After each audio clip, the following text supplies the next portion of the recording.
જૂનાગઢ શહેરમાં આજે તાજેતરમાં જેની પૂર્ણતિથિ હોય ત્યારે એ પૂર્ણતિથિને આપણે ભૂલી જઈએ તો બીજું તો શું આપણે ન ભૂલીએ તેવા અનેક વેધક સવાલો ઉઠવા પામ્યા હતા। ત્યારે જૂનાગઢ શહેરમાં આજે પૂર્ણતિથિએ ગાંધીજી હવે જાણે ભૂલાઈ ગયા હોય તેવું પણ જાણવા મળે છે અને જેના નામે સ્વચ્છતાનું દેશભરમાં મિશન ચાલે છે તે ગાંધીજીથી વિસરાયા છે તેવું સ્પષ્ટપણે જાણવા મળે છે અને ગાંધી ચોકમાં ખુદ ગાંધીજીની પ્રતિમાની હાલ ભયંકર હાલતમાં જોવા મળે છે અને પશુ પક્ષીઓના ઝડપથી ગાંધીજીની પ્રતિમા ખૂબ પ્રદૂષિત થઈ છે અને મનપા દ્વારા પૂર્ણતિથિ નિમિત્તે ગાંધીજીની પ્રતિમાને સફાઈ તો ન કરી પરંતુ તેઓ સફાઈ ન કરતા ભારે રોષ જોવા મળ્યો હતો અને મનપાના શાસકો ગાંધીજીની પ્રતિમાને પુષ્પાંજલિ કરવાનું પણ ભૂલી ગયા અને સફાઈ કરવાનું પણ ભૂલી ગયા હતા। ત્યારે કોંગ્રેસમાં હોદ્દેદારોએ ગાંધીજીની પ્રતિમાને આજે સફાઈ કરી અને વિપક્ષના નેતા લલિત પ્રસન્ને જણાવ્યું કે મનપા અને મનપાના સફાઈ બ્રાન્ડ એમ્બેસેડરો સામે અનેક સવાલો ઉઠાવ્યા હતા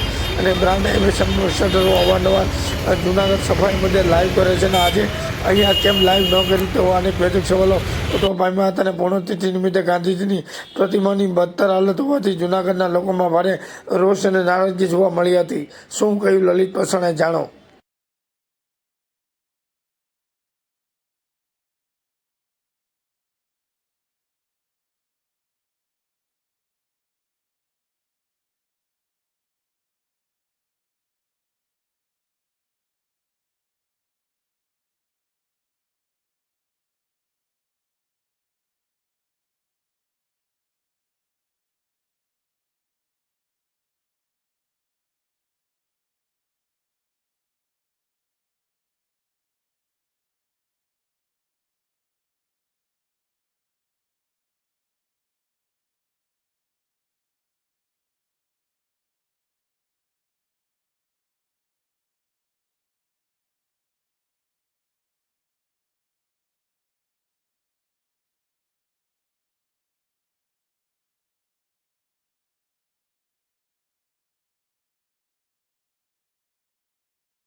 તો હું તમને પૂછી લઉં આપણા બધા અંગત તમને પૂછી લઉં રવિ વાંક ને એની રીતે ગાડી જે 4 જણા છે.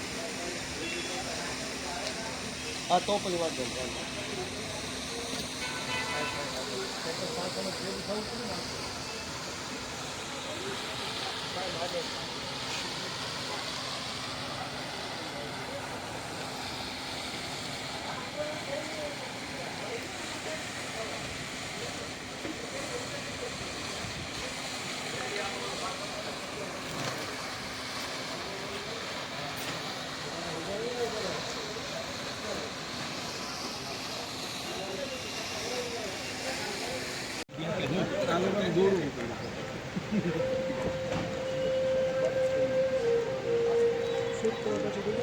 હવે દેખે નથી દેખાતી માણા જેટલું પાછળ ન જાય.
એક જ મિનિટ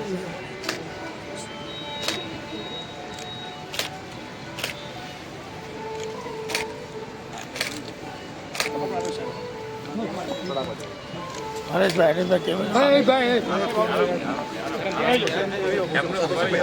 ભાઈ રવિ ભાઈ પ્રતાપ યાર વસ્તુ ન કરે આવી જાઓ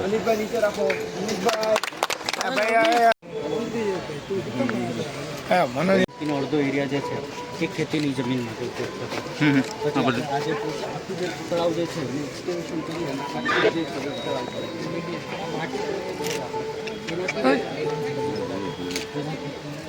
કામ કરે એના જેટલા આપણે મેનેજમેન્ટમાં જે કામ કરેલા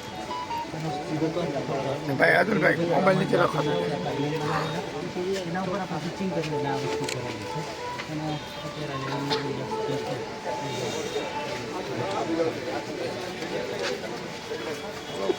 હાલો ભાઈ હવે બસ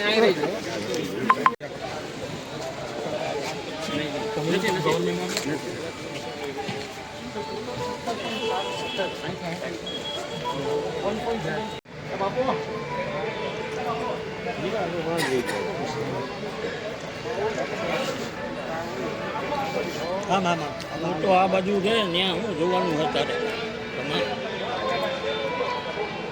એક તો લાઈટ પાછળ આવે હટું આવતું નથી.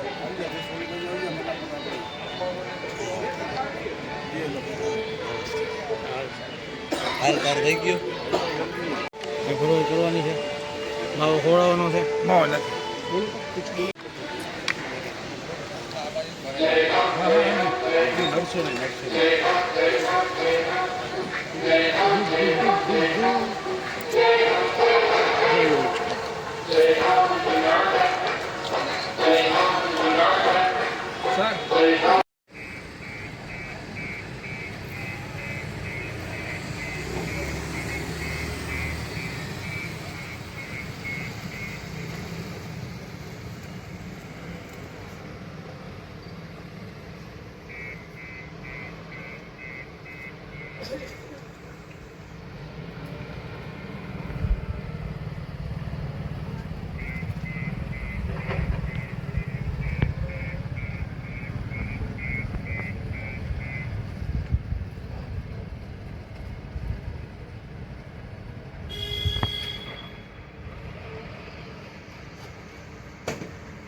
નહીં વગર નથી આવતો બહુ ટ્રાય કરી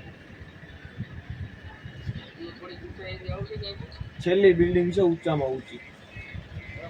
હા ના ના આજે 7 થી 10 ફ્રી જ છે હા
મોદી સાહેબે વિકાસની રાજનીતિ અને સૌનો સાથ, સૌનો વિકાસ, સૌનો વિશ્વાસ અને સૌના પ્રયાસ મંત્રથી શહેરો, નગરો, ગામડાઓ બધાનો જે સર્વાંગી વિકાસ કર્યો છે અને એ વિકાસના કારણે આજે બિહાર જેવા રાજ્યએ પણ આ સ્વીકાર્યું છે. આવા જ વિકાસને વેગ આપવા 2002માં જૂનાગઢને મહાનગરપાલિકા બનાવીને શહેરના વિકાસને મોદી સાહેબે ગતિ આપી છે. એ વખતે મહાનગરપાલિકાનું બજેટ 25 કરોડ રૂપિયા. કોઈ પણ કામ લઈને જાય તો કેટલા રૂપિયાનું કામ લઈ જાય? 1 લાખ, 5 લાખ, 10 લાખ, 15 લાખ. અને આજે કોઈ પણ કામ હોય તો એમના મગજમાં હોય કે આ 1 કરોડ રૂપિયા જેવું કામ થાય છે, વિકાસનું કામ હોય તો 1 કરોડ રૂપિયાનું કામ કોર્પોરેટર પાસે જઈને લઈ જઈ શકે છે. એ આ માન્ય વડાપ્રધાનશ્રીએ જે મજબૂત પાયો વિકાસનો નાખ્યો છે એનું પરિણામ. નરસિંહ મહેતા સરોવર અત્યારે અમે ત્યાંથી લોકાર્પણ કરીને અહીંયા આવ્યા છીએ. એક નજરાણું, જુનાગઢને નજરાણું મળ્યું છે અને નજરાણું જે મળ્યું છે હવે એને સાચવવાની જવાબદારી તમારા બધાની ભેગા થઈ. હું આવતા જોતો હતો અહીંયાથી કૌશિકભાઈએ ઉલ્લેખ કર્યો કે ભાઈ સ્વચ્છતા, મેં પૂછ્યું ખરું કે હવે સ્વચ્છતા અમે આવીએ ત્યારે જ રહેશે કે એમને રહેશે? જોરથી બોલો, નામ તો ના બોલવાની જોરથી. હજુ બધા જોરથી ના નથી બોલતા એટલે સારું તો થવા માંડ્યું છે, પણ વધારે સારું જરૂર છે. પણ સ્વચ્છતા હશે તો જ અહીંયા તો તમારો જિલ્લો, તમારું શહેર એવું શહેર છે કે અહીંયા ગુજરાત નહીં આખા દેશમાંથી લોકો અહીંયા આવે છે. અને જ્યારે આખા દેશ અને દુનિયાના લોકો અહીંયા આવતા હોય ત્યારે એ શહેર અને જિલ્લો મને લાગે છે ત્યાં સુધી સ્વચ્છતામાં તો ક્યાંય પાછળ ન જ પડતું. એ આપણો બધાની જવાબદારી, આપણો સ્વભાવ બનવો જોઈએ કે ભાઈ સ્વચ્છતા આપણે રાખવી છે અને રખાવવી છે. કોર્પોરેશન અધિકારી ને પદાધિકારી પણ એની અંદર જોડાયેલા જ હોય છે. પણ આપણો પણ સાથ અને સહકાર મળશે તો હજુ વધારે સારું આપણે એની અંદર કામ કરીશું. લલિતભાઈ, આજે આપણે જોઈએ કે આપણા પરમ પૂજ્ય રાષ્ટ્રપિતા મહાત્મા ગાંધીજીની પુણ્યતિથિ છે, ત્યારે તંત્ર એમની પુણ્યતિથિ જ ભૂલી ગયું છે. આપણે જોઈએ કે મહાત્મા ગાંધીજીની પ્રતિમા છે ગાંધી ચોક ખાતે, ત્યાં અત્યારે આખી કેટલીક આપણે જોઈએ કે ત્યાં પક્ષીઓ એટલા બેસે એટલે આખી ચરકથી ભરેલી હતી. જ્યારે આજે પુણ્યતિથિ હોય ત્યારે સફાઈ કરવાની હોય છે. હમણાં જ આપણે જોઈએ કે મુખ્યમંત્રી ટકોર કરીને ગયા છે કે સ્વચ્છતા કરો છો ને, તો જે મહાત્મા ગાંધીજીનું નામ સ્વચ્છ ભારત મિશનમાં એમના ચશ્મા રાખીને એના નામે રાખ્યું છે સ્વચ્છ ભારત મિશન, એ જ ગાંધીજીની હાલત કેવી છે ને એ પણ આજે એની પુણ્યતિથિ છે ત્યારે. અને જ્યારે મુખ્યમંત્રી 2 દિવસ પહેલાં ટકોર કરી ગયા ત્યારે આપણે જોઈએ કે જૂનાગઢમાં ખાલી ગાંધી ચોક ખાતે ગાંધીજીની પ્રતિમાની હાલત કેવી છે. અમે આજે ત્યાં શ્રદ્ધાંજલિ બાપુને અર્પણ કરવા ગયા હતા ત્યારે અમે અમારા કાર્યકર્તાઓ બિસ્લેરી પાણી મગાવી, પાણીની ત્યાં વ્યવસ્થા નહોતી. બિસ્લેરીના શીશાથી તમામ ગાંધીજીની પ્રતિમા છે એને સાફ સફાઈ કરી અને શ્રદ્ધાંજલિ અર્પણ કરી હતી. પરંતુ તંત્ર અને ભાજપના જે આપણા શાસકો છે એ ગાંધીજીને પણ ભૂલી ગયા છે કે જેનું સ્વચ્છ ભારત મિશનમાં નામ છે ને, મુખ્યમંત્રી 2 દિવસ પહેલાં જ કહી ગયા કે ભાઈ તમે સ્વચ્છતા રાખો. આખા સર્કલની કેવી હાલત છે, ત્યાં લાઇટો ઉપર ચરક પડી છે, લાઇટો બંધ છે અને એક બાજુ કરોડો રૂપિયાના વિકાસના દાવા કરવામાં આવે છે. આવી રીતના આપણે જોઈએ કે તમામ વસ્તુઓ ટાઉન હોલનું કહી ગયા તો ટાઉન હોલે બંધ કરી દીધો. હજી નરસિંહ મહેતા સરોવર જે લોકાર્પણ કર્યું હવે 6 મહિના કે વર્ષથી પછી એની પણ શું હાલત થાય એ હજી કોને ખબર છે.